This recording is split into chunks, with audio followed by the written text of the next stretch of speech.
These are the consequences of 100% merit in BITS Pilani. Most of you know getting admission into BITS is very straightforward, right? BITSAT and you can get admitted into BITS. Let's dive deeper into it. I'm Achyut Mathira. I'm a 2022 graduate from BITS Pilani, and let's talk about the good, bad, ugly of 100% merit in BITS Pilani. For those of you who don't know how to get into BITS, it's pretty straightforward. For any normal Indian, you write BITSAT, which is BITS Aptitude Test. It's a computer-based test. You come to a center and write the exam. You are immediately given a score. Then you go home, open the BITS website and get down the branch and college preference. For example, somebody's preference might be Pilani CS, Goa CS, Hyderabad CS, Hyderabad ECE, Hyderabad EEE, Goa EEE, and so on as it goes. There are like a lot of courses where you can give a preference. Once the exams are all done for everybody and you are given a cutoff based on your preference, the highest possible scores you are going to get a lot. That's pretty basic, bare bones explanation of how you are going to get an admission in BITS. I've encountered people on the road saying, can they get into BITS with a management quota or paid seats or something? Thankfully, no. There are no paid seats. There is no management quota. Thankfully, there is no reservation. Sorry to say, even if Birla's son wants to join BITS, he has to write BITSAT and get an admission. And I'm very proud of it. This is a 100% merit-based college. There are two other ways of getting into BITS. Of course, scoring the highest percentage in your +2 in your state gives you an admit. All 28 state toppers have. And you can write SAT, which is Standardized Aptitude Test, which is an international test like GRE, and get an admit into BITS based on their international quota, where you have to pay 4 times the fees. I have paid 21 lakhs and they're going to get 80 plus. So I don't think that's a very normal way of getting into BITS. But even SAT also you have to score very, very high to even get BITS. I think only there are 10 to 15 kids in my batch too who are from, we used to call them INT kids. And they're all children of NRIs. Coming to the direct first order consequences of such a system is, number 1, equal opportunity to everybody. Your admission is directly based on how you score in that one test. On paper, it's very equal opportunity. It does not matter who you are. Number 2 is high quality peer group. Everybody who has entered that college has written that exam, and these are creme de la creme of those people. So the quality of the students is very, very high. As a result of that, number 3, there is no bias. There is no reservation, there is no quota, there is no management seats, there is no paid seats, there is nothing. Everybody has to write the same exam. Everybody is equal. Number 4, very, very tough academics. I'm an engineer, so I'm going to put it in engineering terms. The standard deviation is very small. That means difference in intelligence between the most intelligent person and the dumbest person is very, very small. And if you have seen a different video I've made, I'll link it up here. I've talked about relative grading. Because of that, the competition is very, very hard. Yes, meritocracy is not great always. I agree. There are its downsides. On the surface level, as I've talked before, good points are very good, but the implementation of that is very, very difficult in the real world. I'm now going to talk about second order consequences. Number 1 is, BITSAT is a very difficult exam and people usually take coaching to get through it.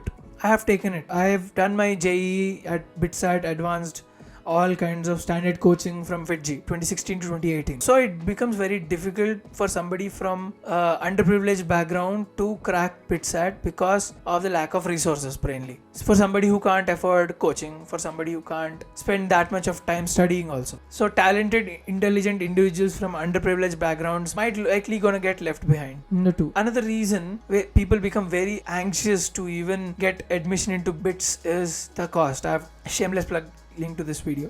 BITS is extremely costly compared to any normal college. So that's another cutoff for underprivileged people. Though there are scholarships for underprivileged people, there are plenty of scholarships. Up to 70% of fees can be waived. That still becomes difficult for some people. Number 3 is, due to these reasons, you're gonna get surrounded by people who are extremely fucking rich. That's a fact. Everybody around you is rich. If you think you are rich, there are people much richer than you. They have got the jackpot. They have the brains as well as the money. I have gone to BITS taking a loan. I have seen people who can pay it off in like this. There's a certain inferiority complex you start to develop because everybody around you is very rich. They are very ahead in social curve. They have lived in their cities for most of their life and very posh. I'll give you an idea. If you have seen Student of the Year, the movies 1 and 2, the vibe you get of those students from the St. Xavier College or whatever it is, posh, cool, classy kind of things, except you don't have Ananya Pandey and Alia Bhatt here. You have extremely intelligent people. So that's the only difference. None of these people are dumb. So you kind of get left behind in some ways. And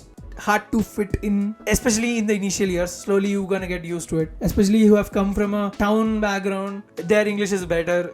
You're gonna have a knee-jerk reactions to this social condition. You're gonna get used to it within 2 years. The starting kind of becomes difficult. Now getting into some controversial topic. In my observation, 90+% of this college is Hindu. People who have been the OC candidates in JEE ended up in BITS. So it's upper caste, Hindu, 90 to 95%. And because of that, it's extremely right-wing also. Usually colleges are left-wing. Engineering college, people don't have time for such politics, just like this college, but this college is right-wing. There is no politics in college. There are absolutely no politics, but the type of discussions you have, especially in group discussions, most likely in the right-wing. So because of this, we celebrate every single Hindu festival in college. Meritocracies are generally criticized fundamentally for their lack of equal opportunity, as they say they provide, because people from underprivileged backgrounds might be left behind. Number 2 is test taking capabilities are given more priority than overall personality, and intangible qualities like empathy, creativity, leadership and all those kind of buzzwords are not given importance if it's only test based. But what do you expect from a 18-year-old? Not all 18-year-olds have grown up the same way. If somebody would have tested me on my leadership skills or my empathy or my creativity when